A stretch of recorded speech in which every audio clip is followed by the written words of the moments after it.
Ndamira pamberi pedara mambo Mutasa. Ndamira pamberi pedara mambo Mutasa. Zvese zvechokwadi.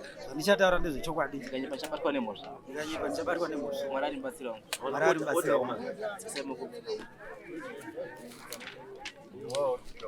Right, tauraiti zinyesha. Pamusoro mambo Mutasa. Nindoitwawo college mapaya. Unobva kurupinda munzvimbo yashe Nyamaende. Bhuku raSabhuku bepeta. Tine nyaya yangu pakati pangu nevamwe vangu vemunharaunda vandauya navo against baba vanozi ende kuti vanhu vangaendo ngavatori nyaya dzavo kumberi vanozi baba Feris Chasauka vari apa vari kuzviti ndiSabhuku wakagadzwa nevavanoti mambo Muponda wachiti wanoyera nyere inzvidzi. Mambo Muponda ndimambo waMuponda ndimambo mambo Mutasa uchabviswa nekuti nyaya iri kukoti ivo vanoyera nyere. Saka nyaya yeSabhuku yakatangira kuma2006 to ma2010 waapoindwa neanonzi Sarupinda achiti anoda kugadzirwa kuita Sabhuku kuda kuita ishe. Saka wakazi akirete maSabhuku akawanda anokwana kuita 7 wanonzi wanakagura mamba wanachasauka iwawa Sarupinda wacho wana Muponda wana Tsorora nana Mukombezi kuti wagadzwe kuita ushe Sarupinda. Saka zvakaitika about 3 times zvichifeila pachiuya Muponda naSaru waka wachiti warugadzira Sarupinda kuita ishe wana wachibhadhara $2 wachibhadhara chiendesa njera. Saka after that ava wachasauka nevamwe wavo 7 ava munharaunda nokuti waiti uyu waiswa vanhu 7 mumwe vanhu 10 mumwe vanhu wangani kuti wangokwana nemaSabhuku ekuti ishe Muponda agadzwe kuita ishe. Saka zvafeila kudaro kuti Sarupinda aitwe ishe ava vakaramba vachienderera mberi vachiti ndatowo Sabhuku ndarejeswa namambo Muponda. Marejeswa sei namambo Muponda? Isi toziva kuti Muponda ndiishe ari kuwadi 10 inoyi wadi 9 wakati aiwa mambo Muponda ndimambo is over anotonga kwese saka ndiye akandapoinda kuita Sabhuku. Saka izvozvizvi wangorimo wanoti ndiri Sabhuku. Saka tine zvinhu zvavari kuita nemiripo yavari kuchaja vanhu wanoti iwo $30 kana kuti mbudzi uchida kugohwa hembe parufu baba Chasauka. Wanoti iwo kuwaka kana kuisa mazenk sheets pamba toda $20. Wanoti iwo kuisa mushandi pamba pako paurugara kana uri kutauni inoda $20. Wakabva kubhadharisa mari iyewo anozi David Matimati. Kutora mvura nepombi kunoda $20 nekesi remasupa.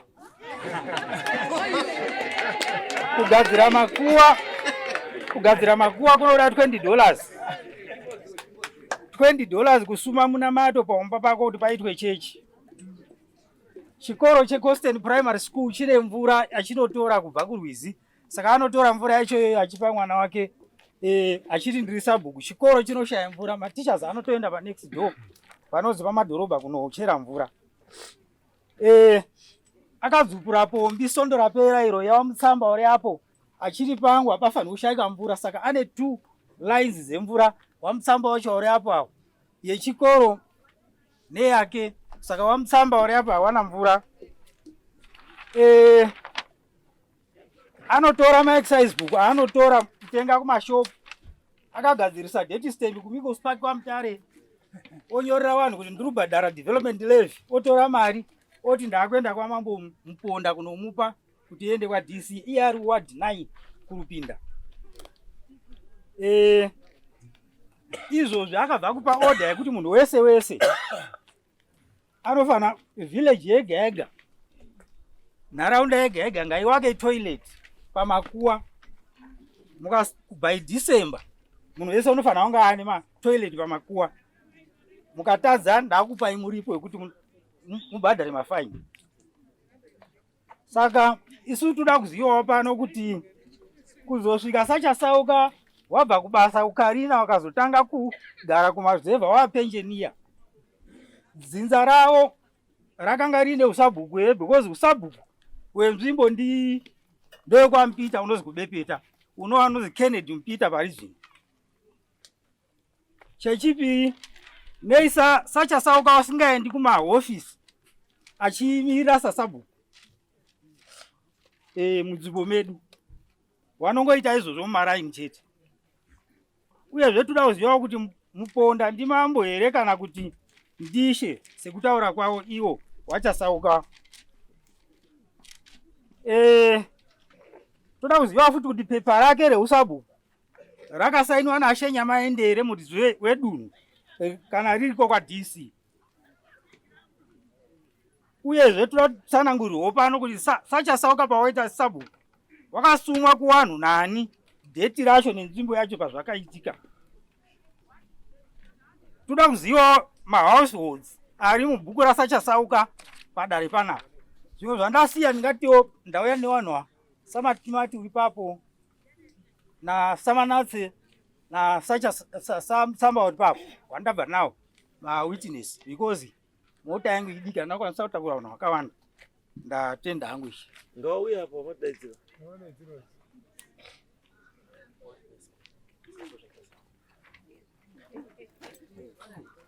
Right. Tell me. Damira pamberi pedera mambo Mutasa. Damira pamberi ba sakanura mambo Mutasa. Basi masakano baba na. Yazotezera basi masakano baba na. Damira pamberi pedaro ramambo Mutasa. Zvese ndezve chokwadi. Zvese izvo tiri kutaura ngezve chokwadi. Ndikanyepa chabatwa nemhosva. Ndikanyepwa ndichabatwa nemhosva. Mwari mubatsiri wangu. Ndauya namwana komana wangu. Mwari ari mubatsiri wangu. Ari mubatsiri wangu.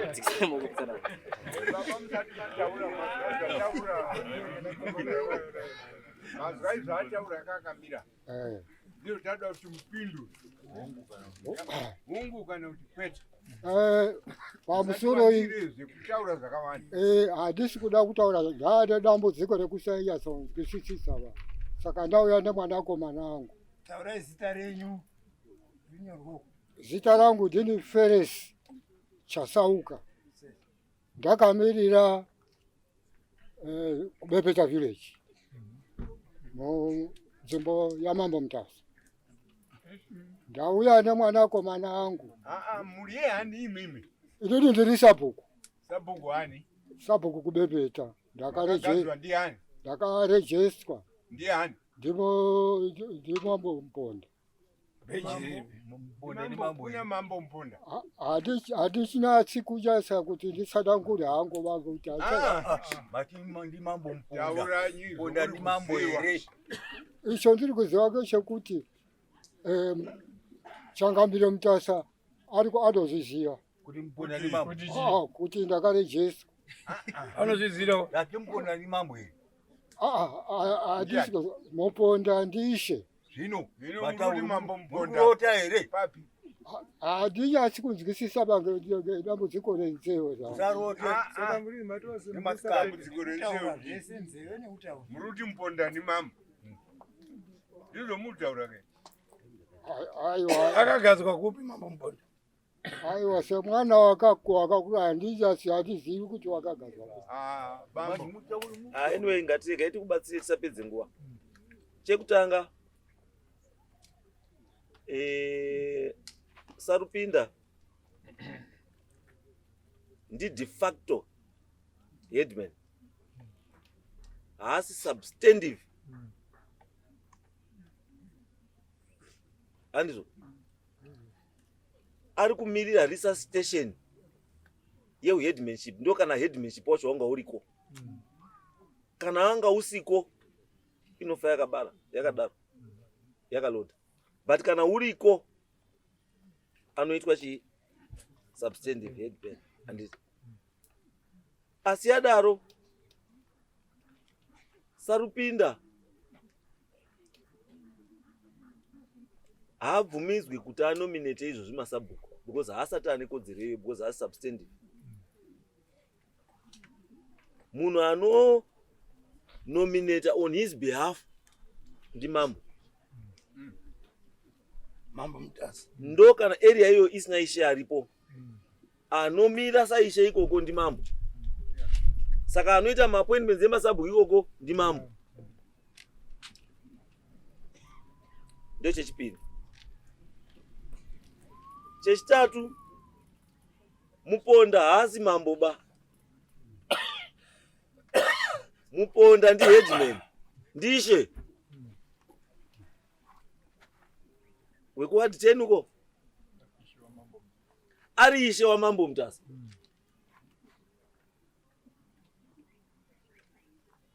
Utori nenyaya yake izvozvizvo,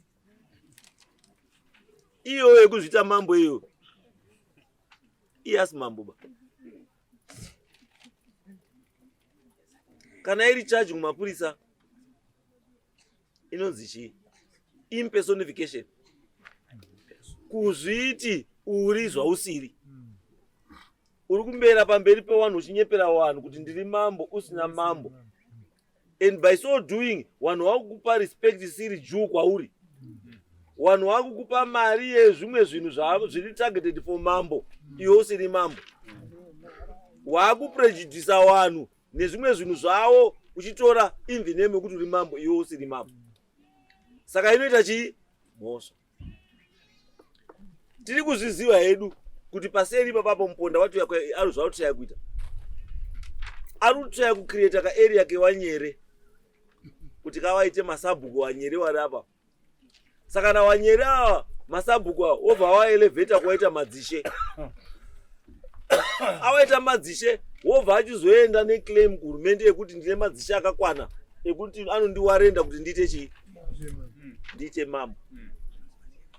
Saka zvaari kuita zvese izvi kutsvaga kuti nhamba yaari kuda idii? Ikwane. Kuti adai contest kuti ndozi ndata mambo. Mazizwisa? Ishe Sarupinda munyere, Ishe Saruaka munyere, Ishe Samaringa munyere, Ishe Mponda munyere, Ishe Nemaunga munyere. Asi Nemaunga ndiye substantive, Mponda ndiye substantive. Samaringa haasi de facto haasati aishe. Samaringa haasati aishe. Saruaka haasati aishe. Sarupinda haasati aishe. Titesa nditi. Asi vanhu ava vari kufaitirwa kuzoite madzishe kuitira kuti dzinza rewanyere rikure zvavari kufungira zviite. Tawirana? Izvozvi kana muri sabhuku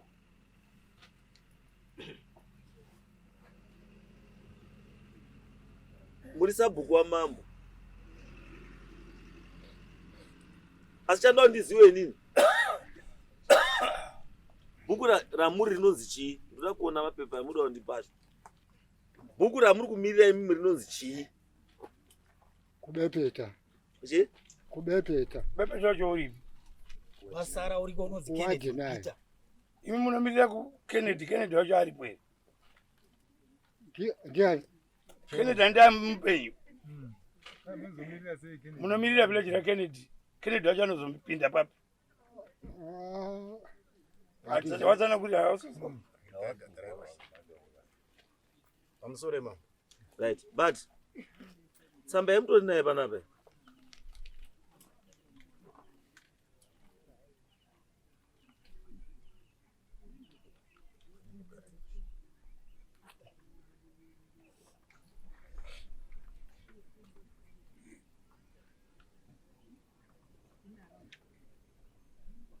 Right.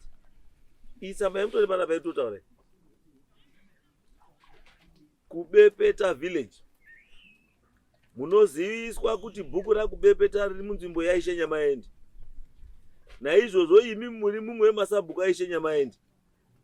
Tinotarisira sehurumende kuti munge muchiteera ishe Nyamaendi nekutumwa nemabasa nawo.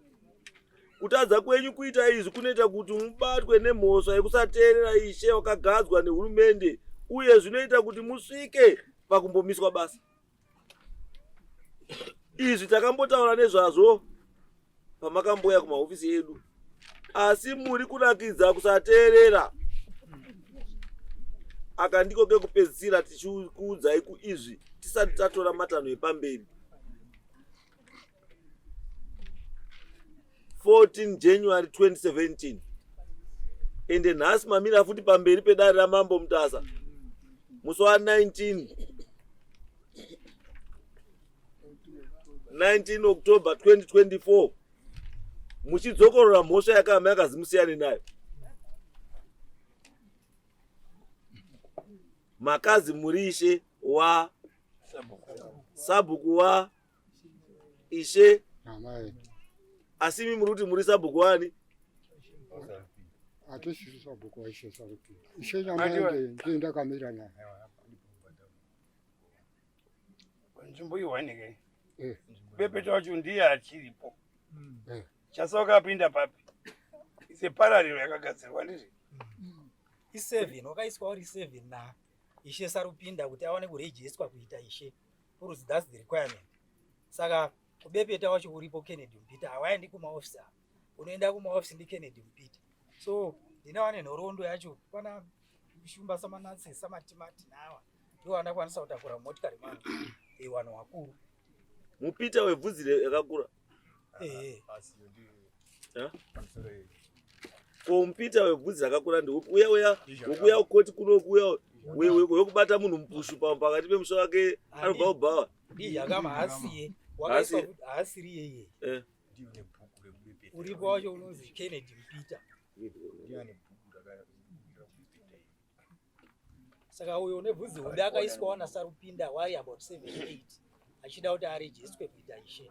Asi awa wanoti wakaenda uko wachiendeswa recommended namambo Mponda who is overall. Ili bhuku nderani? Nderangu. Nderenyu. Waibona? Imi muto anezwa Mponda sei apa council yakatonyora. 04092024 received from Sabhuku chasauka ishe nyamaende. Ndiko ndakaendesa na mtero wacho.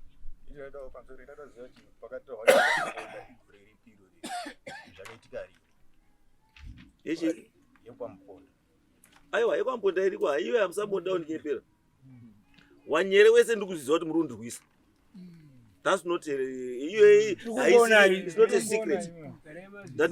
Ndigare ndakutaurira ndikutaurira ndigare ndakutipai. Hamuna kuhanda. Kuti hamuna kuhanda ndikuziva kuti murundi kuisa. I know that. Izvozvi kude uku what 10 kwa create bhuku ramaneswa muzukuru wa Mponda. Kwa create bhuku ra Richmond munini wa Mponda. Kwa create bhuku ra nduziziya zvese zvomuita zvese nduziziya. Asi ndakatozvimisa zvese. Garai makaziva kuti mamuri kufamba mese ndapfura nemo. Saka siyana inechi nyaya dzaMponda itai sei? Mponda anoita sei? Anokunyudzai bambo. But ndi Sabhuku iri. Ndakatomba kuendesa mtero. Wani Sabhuku mai. Mirai. Mune here chikwangwani cheusabhuku. Beji riri. Asisati ndapiwa bariko. Asitine certificate. Certificate yei? Beji zvese nesitembi yekudhindira vanhu ndinazo. Beji ripi rakazi village head? Wakati riri kuya asati ravo. Aiwa. Imi tsamba yakabva ere kuhurumende yamakapiwa kwa DDC yekutaura kuti ndimi Sabhuku.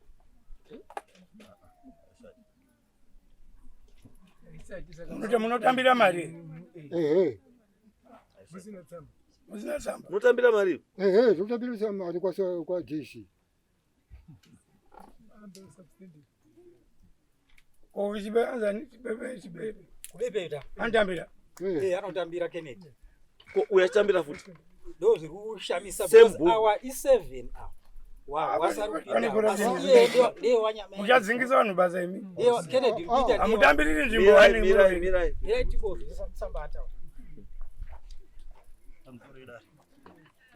Tintoda kutsigirawo munhu funga ini ndakati ndiani happy mo mutsamba right ini sekukurawo kwandakaita munzvimbo ndakakura ndichiziva kubepeta Saka pakugara kwese vakakurawo vari mbukura kubepeta semhuri yavo chinzi vanachasauka. Saka pakugara kwavo vachishanda, ina anombobvira ndakanzwa kuti mumusha mavo mune Sabhuku. Vakazoti vapedza pension zvokuti ndinotogarisana naye zvakaita panapa ndinoburirana naye mugaro. Saka ndopaakazouya akagara kwenguva.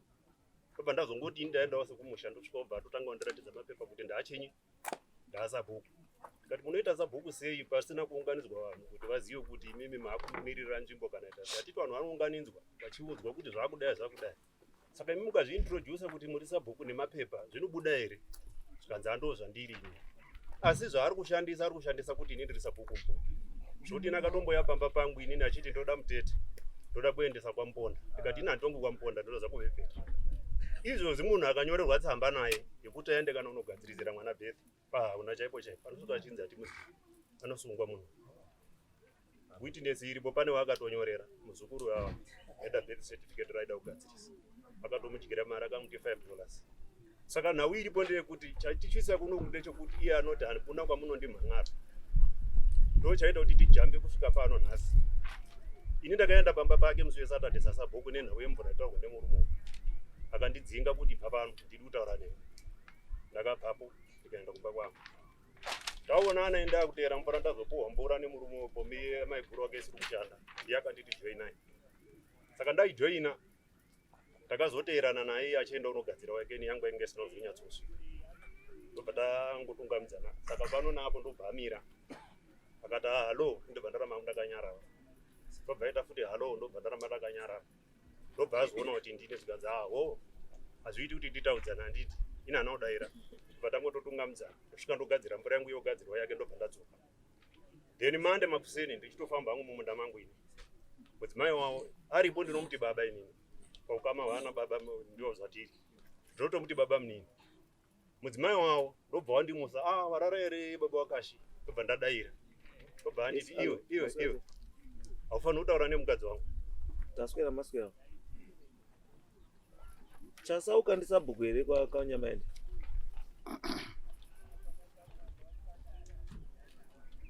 Ko bhuku racho ibhuku ripi raro rinasara Sabhuku?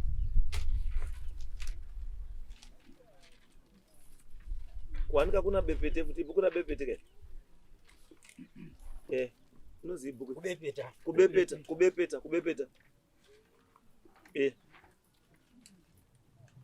Kubepeta ndiSabhuku ka? Ko chasauka anoita Sabhuku futi pasame bhuku iro rose. Same bhuku wanoita maSabhuku mairi.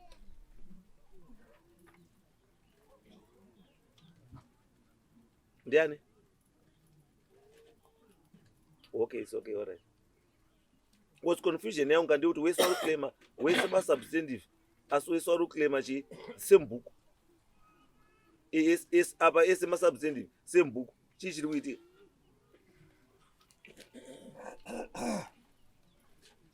All right, it's okay. All right. Right. That was ichisiya ichipedze. Monday teta ne answer kati. Toiziva kuti who is who asi nyaya yekuti mponda iyi mponda iyi. Saka wari kuramba wachipractice here nekuchaja mafaini aya? No, mafaini ndo patoda kutenda pamafaini. Ndopena ndoda kuti ndimbokwere pamameetings etakagara Uchapdata chi? mitete yetakagara tichidizinwe ndio mutete unobvisa kwete yataurwa baba. Mitete makataurwa ndiyo iri correct. Asi yamuri kuita handiyo. And hazvindishamiswa Muponda because zvataurwa vese apa ndiyo mitete yaMuponda. Ndiyo ndakadzika kwa 10 katatu ndichigadzisa nyaya iyoyo yekuti vanhu kugowa hembe kwaMuponda, kugowa hembe 30 days dzisati dzakwana $50. Kugadzira guwa $15 each.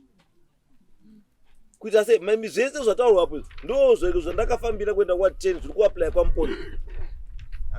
Ende Muponda ane tsika yekuti ukagadzira guwa handiti munhu akabhadhara $15 $10 ziri kuenda yako $5 $10 ziri kuenda kwaishe.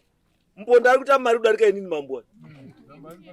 ina ndakana chiro andakana Sabhuku nondipakana chiro bai ndimutamani wogala kuti yo makuri akaita yemponde pese pari kufiwa pari kugadziwa guwa pese $10 kuenda kwani kwa mponda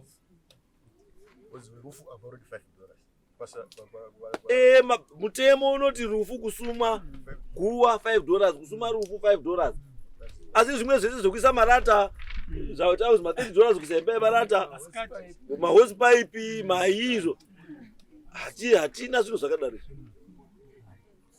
asi takagara pane meeting yatagara na engineer Chuzi engineer Chuzi anogara kwangarura engineer Chuzi anopinda panyaya dzecustomers dzemvura aiwa izwai mvura inobhadharwa kuzinwa haibhadharwi kuna Ishe saka anokutaura kuti imi mubhadhare mari saka $5 emukuisa kupya hapana kutobvisa but angakazabhadhara kuna ani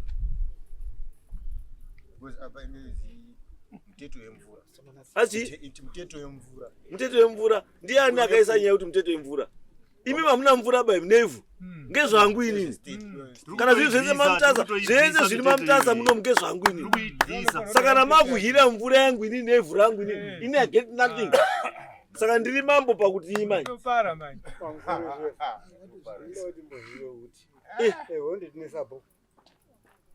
takagara kudare tiri paredio tiri parufu chaipo Sabhuku nara udere kubata munhu kuchaya hakuna zvakadaro hakuna zvakadaro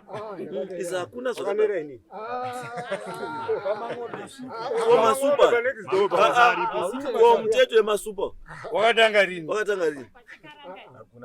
muteto aiwa imi mamukambobvumika but mawitness aripo ineda next time ka ndiunzire kana muchikwanisa kuzvikwanisa kuita ka ndiunzirewo mawitness ezvinhu zvese I want to charge this man ndipewo mawitness ewanhu wakaitirwa zvamuri kutaura izvozvo enda ucharge this man ndikumbirawo kuti dai matipawo edu nhumwe kuti timboende kuna wakasara wacho wese waripo no handitumi nhumwe aba ndiri kutoya ndega kwanyama yendega kuda kuekotouya iko kumadresa vanhu timbozwe nyaya dzacho ndiri kuya iko Agripa Manass because handisati ndambozvizwa kuti kutenga masofa Sabhuku wakutoya kutenga mazenge Sabhuku wakutoya kutenga mapaipi Sabhuku wakutoya saka vanhu vachatodevelop kufa Sabhuku wakutoya dzese ufeme moto mambo sarai mambo wangu inini ndine chichemo chikuru ndichiri kuHarare inini ndaisenza kuHarare pane shoko rakambosvika kuti Sabhuku ndekuti iye musha wangu wamamatimati ndiri matimati ndasara ndegamba baba wangu ari kumusoro nane baba muni tiri nzvimbo imwe chete ndine mukadzi wamukoma wangu wane mukoma washaika mumba mwedu ari 5 ndasarawo ndega imba imwe yamukoma yakutongwa naSabhuku inini yangu nevamwe vakadzi vanema inini dzashirikadzi dzakutongwa neumwe Sabhuku one Sabhuku atonga misha miri mitatu takazviona kupi inini panapa ndakabva kuisa dombo ramukoma vangu ndiriko kumusha ndakasvika pamba pao ndakafona foni mukadzi wacho ndakandipa foni yekufonera baba ndikandauyawo nemutete toda kuisa dombo ramukoma musi wakati ndikabvisa $3 ndibva ndatuma mukwasha wangu mukwasha wakarora hanzvadzi yangu musikana wasarawo ndikamutuma kuti chiendesai mari kwani kwaishe kwaSarupinda Ishe Sarupinda abva adzoka futi kasi enda gaende futi kuzi kwani Sabhuku ani futi mukombezi ndikabvisa futi $3 ndakagiwa kangani inini ndakagiwa kangani na vanhu vamani kasarari kushata kuti mutadione simba tozviona kupi musi wakaitwa meeting nezvazviri kutaurwa zvimari dzakawanda idzi ndini ndakasimuka ndikataura Ishe aripo kuti Ishe tine chichemo chekuti tidzokesereiwo mari dzanyanya kuwanda idzo muri kutaura dzekufirwa dzekudini kwanhumbi dzanyanya kuwanda tidzokesereiwo kupi mashoko ikoko kuti vanhu vari kuchema tiri kuti ndindakatotaura vanhu varipo kana mukasvika kubvunza ndindakataura shoko iroko. Alright, mira mdala. Mira sumuka mdala. Ishe wacho, Ishe wamaitaurira izvozvo ndiani? Takatara pane Ishe Sarupinda takangokura tiri kunzi. Ishe Sarupinda wane babawo achiri Ishe hondo isati yatanga. Saka uyu tingondomukudze ndiishe ari munzvimbo takangokura tizi Ishe Sarupinda. Saka ndati Ndishe ari kumirira chii? Kuzogara. Asi tinomukudza. Mukudze kana ivo mukudze asi kana ari hakuisa type kana ari hakuisa wanyere azvitaura mambo kuti wese wanyere Sarupinda wacho wakatisadza strategy yacho uraiona mune 7 wane Sabhuku unotonga mishamiri umo mishamiri apo mishamiri apo mishamiri akomana ngwara kwakwenda kwaMponda Muponda wamutora waenda naye kwa DC kuti Sabhuku wangu uko yamaende kwa uchizongoti undodi izotamudza akandine maganzo handendi kwa ameno zvenyu dyiwai saka se community kuona kuti haina capacity wari kumanikidzwa ndavatakura ndikati handezwi iti nesiende kwa mambo because unoti hapana unonditonga mambo yedu ndiponda ndana unopinda chando mande teta pesa zondwani it's okay taizwa kubepeta wacho tataura kune vanhu 3 izvozvo vari kukwidzana kuti Kennedy iye oya wamurutaura wemabvudzi iyo koita futi kuno umwe futi mukomana urimo wese vari 3 vari kuti titi Masabhuku nachasauka wese bhuku wanu vari wese aiwa 7 toti kune Rose Mandela wapita kwacho kune 3 wana makombe wacho 3 totatu wachasauka wa 4 kozoya William Mukombezi wa 5 kozoya Kagura Mamba tinei handirika wa 5 kozoya Mandeya 6 kozoya Rose Sarupinda wacho wakati uno munhu wacho ndiSabhuku Simon Sarupinda nzvimbo 1 nzvimbo yacho isusu pedu inini awa neawa tisu tinotongwa neawa about less than 10 so tiruda kuti tizive kuti chaos yakadaro ine small no it's okay all right maita basa ndokupa izwa randudzikaiko mambo ndanzwa murutonga wamwe inini uyu Sabhuku ndakamutaura kuti munda unonzi Dekete iri tine vana vakura tairi mako tichiri vana nane baba ado akashaika handisi kuda kuona paisa 1 upakaiswa ndiri kukutema ndofira mujeri ndakamudza ndekutanga kupa wamwe vanhu akuti ndiri Sabhuku Dekete saka ndakamutaura kuti handidi munda unonzi wamai wangu wababa wangu vana vangu vari kukura pamusoro mama ngatsangane all right nayo no it's okay ngatite sei inini ndiri kupa date ndiri kuya ikoko kwanyama yende Sarupinda ipedze nyasha chiendai ndiri kupa date ndiri kuya ikoko